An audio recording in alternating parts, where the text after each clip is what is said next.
हमारे जितने भी पदाधिकारी हैं, दोस्तों थोड़ा और पेशेंस बना रखिएगा क्योंकि राष्ट्रीय गान होगा। राष्ट्रीय गान के बाद में हम लोग निकलेंगे। लेकिन एक चीज तय है, आपका 24 में कुछ अच्छी खबरें भी आई और कुछ बुरी भी रही, लेकिन आप लोगों के एकजुट होने की वजह से, आप लोगों के आंदोलन करने से एक बड़ा फायदा हुआ। जो सहारा इंडिया कंपनी है उसके लिए पोर्टल भी आया सीआरसी का, कुछ लोगों का आंशिक भुगतान सही लेकिन शुरुआत हुई उसका। सहारा इंडिया का और पीएसएल इंडिया का लोड़ा कमेटी के माध्यम से भी आंशिक भुगतान हुआ है। अगर यही तरीका रहा तो 500 वर्ष बीत जाएंगे, भुगतान नहीं हो पाएगा। उसके लिए भी इनको तरीका बदलना होगा। और जिस कानून की संपूर्ण भारत में चर्चा होती है, जिसे अनियमित जमा योजना पाबंदी कानून सन 2019 कहा जाता है, जिसको लेकर के हिंदुस्तान के कई ऐसे संगठन हैं, आंदोलन कर रहे हैं, जागरूक कर रहे हैं, एकजुट कर रहे हैं। और उस कानून में ऐसी क्या ताकत है, आज बता दें।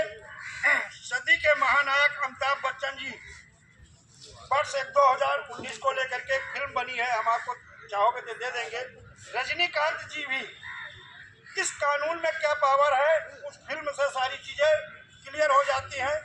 और इस कानून में एक प्रावधान है कि हर कंपनी, हर क्रेडिट कोऑपरेटिव सोसाइटी के पीड़ित जमाकर्ता का भुगतान एक टाइम बाउंड में सुनिश्चित होता है।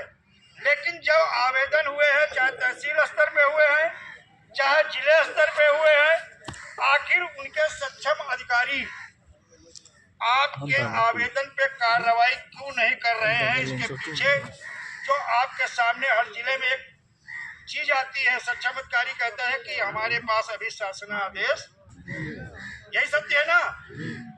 आवेदन हुए 1.5 साल हो गए, 1 साल लगभग आपका पोर्टल पे आवेदन हो गया। कंपनी को यदा कदा केवल कहने के लिए कंपनी को नोटिस भेजी गई है, लेकिन कंपनी के खिलाफ अभी कोई बड़ी कार्रवाई नहीं हुई है।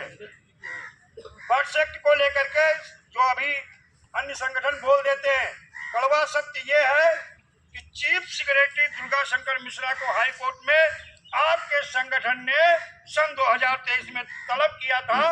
तब उन्होंने हाई कोर्ट में बताया था कि नियमावली बना करके केंद्र सरकार को भेज दी गई है, अभी मंजूरी नहीं मिली है। कुछ और समय बीता तो मैंने प्रदेश सरकार से पूछा क्या नियमावली को मंजूरी मिल गई। उत्तर प्रदेश के माननीय मुख्यमंत्री योगी आदित्यनाथ के विशेष सचिव ने जो जानकारी मुझे दी कि नियमावली को अभी तक केंद्र सरकार ने मंजूरी नहीं दी है।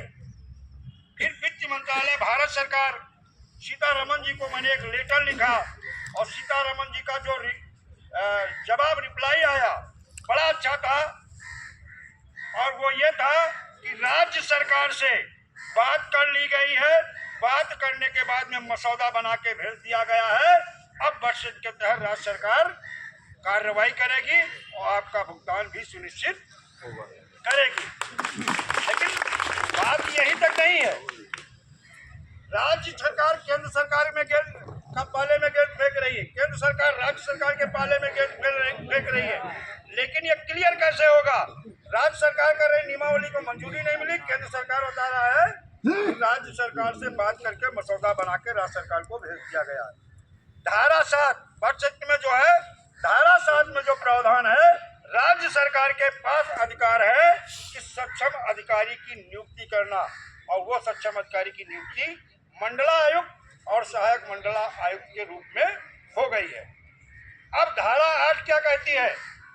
धारा 8 ये कहती है कि राज्य सरकार ही निर्देशित न्यायालय का गठन करेगा।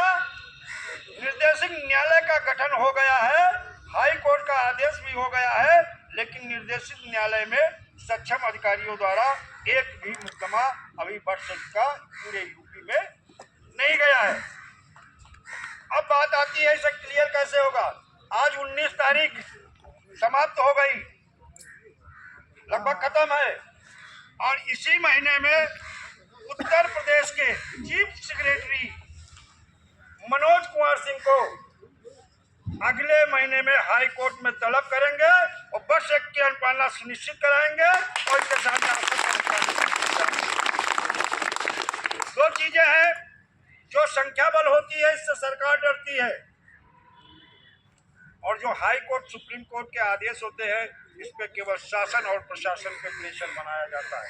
जो इनके सक्षम अधिकारी अभी तक आवेदन पे कार्रवाई नहीं कर रहे हैं, मैं गारंटी लेता हूं सन 2025 में शुरुआत से ही इसकी अनुपालना सुनिश्चित होगी और 25 में हर चिट फंड कंपनी और क्रेडिट कोऑपरेटिव सोसाइटी के पीड़ित जमाकर्ता का भुगतान सुनिश्चित ही नहीं मिलना शुरू हो जाएगा।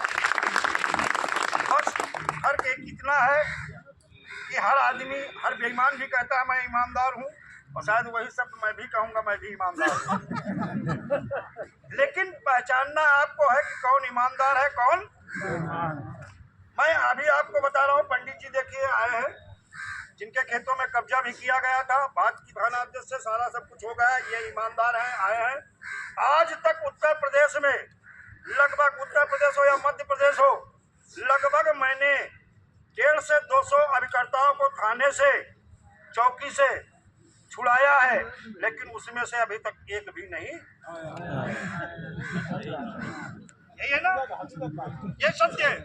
क्योंकि एक चीज जान लीजिएगा, किसी कंपनी का अभिकर्ता हो दोषी नहीं है, लेकिन उसकी जिम्मेदारी बनती है कि जिस तरह से, कोई और नहीं है, निवेशक कौन है, हमारा रिश्तेदार है, हमारे मित्र हैं, हमारे जानने पहचानने वाले हैं, हमारे अपने लोग हैं।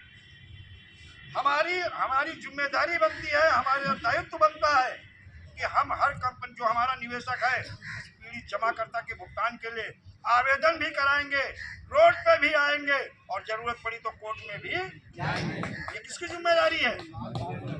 क्योंकि हमारे भी अक्सर होता है ना सर, जब कोई मामला आता है बोलते हैं ना, निवेशक से क्या बोलते हैं, अरे हम है ना, आज भुगतान के डर टूटा वो।